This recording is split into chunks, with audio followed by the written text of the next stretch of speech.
साल है 1936। गांव उत्तर प्रदेश हरिहरपुर बनारस के पास का एक डिस्ट्रिक्ट है। एक बच्चे का जन्म होता है जिसके पिता खुद तबला वादक होते हैं, लेकिन फाइनेंशियल क्राइसिस रहती है परिवार के अंदर में।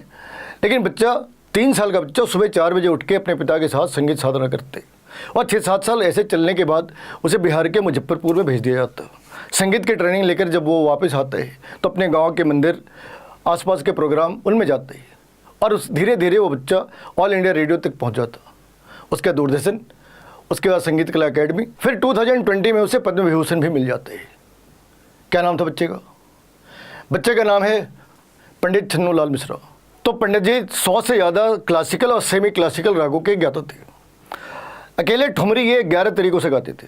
पंडित जी की एक्सपर्टीज इतनी ज़्यादा थी कि वो एक ही लाइन के अंदर आपको विलंबित ठुमरी और ख्याल गायकी के बीच का डिफरेंस समझा सकते थे। इस देश में बहुत बड़े बड़े क्लासिकल सिंगर्स भी हुए, जैसे पंडित भीम सिंह जोशी, वो भी संस्कृत में गाते थे, पंडित जी भी संस्कृत में गाते थे। तो जो बाकी लोग थे उससे पंडित जी अलग कैसे हो गए?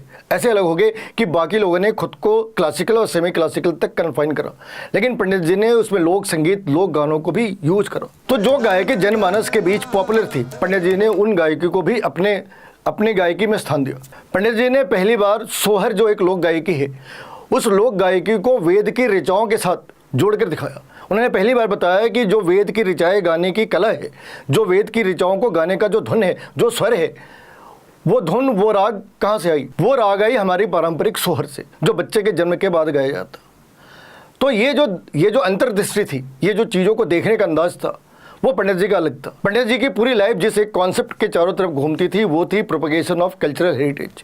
तो वो हमारी सांस्कृतिक विरासतों को, हमारी सांस्कृतिक मान्यताओं को, हमारी सांस्कृतिक परंपराओं को संगीत के माध्यम से दूसरी जनरेशन, तीसरी जनरेशन तक पहुंचाने की कोशिश करते थे। पंडित जी कई सारी चीज़ों के एक्सपर्ट थे। ठुमरी, कजरी, राग यमन, भैरवी, पहाड़ी, राग मलकौज, कल्याण, पीहू, धनासरी, शिवरंजनी, ऐसे 100 के आसपास ऐसे राग थे और सेमी क्लासिकल राग थे जिसके ऊपर पंडित जी ने पूरी जिंदगी काम कर रहे। उन्होंने हमेशा नशा से दूर रहने की बात करी। उन्होंने हमेशा बदलते परिवेश में अपनी भाषा, अपनी चीज़ों से दूर होने की जो टेंडेंसी है लोगों की, उसके ऊपर सवाल उठाए। वो उनकी जो ज़्यादातर गायकी है वो ब्रज भाषा के अंदर है, अवधी के अंदर है, भोजपुरी के अंदर है। वो हिंदी भी गाते थे। उन्होंने कुछ दक्षिण भारतीय भाषाओं के अंदर भी गाना गाए, लेकिन वो ये चाहते थे कि जो हमारी भाषा है, आप इंग्लिश सीखें, लेकिन म्यूजिक को सीखना और म्यूजिक को फील करना दो अलग चीज़ें हैं। तो पंडित जी ने लोगों को यही समझाया कि आप म्यूजिक को फील करें। आप आंखें बंद करके अगर पंडित जी को सुनेंगे तो ऐसा लगेगा कि जीवन में इसके बाद कुछ चाहिए नहीं, कि संगीत चलता रहे, पंडित जी की आवाज़ चलती रहे, इसके बाद जीवन में आपको कुछ भी नहीं चाहिए।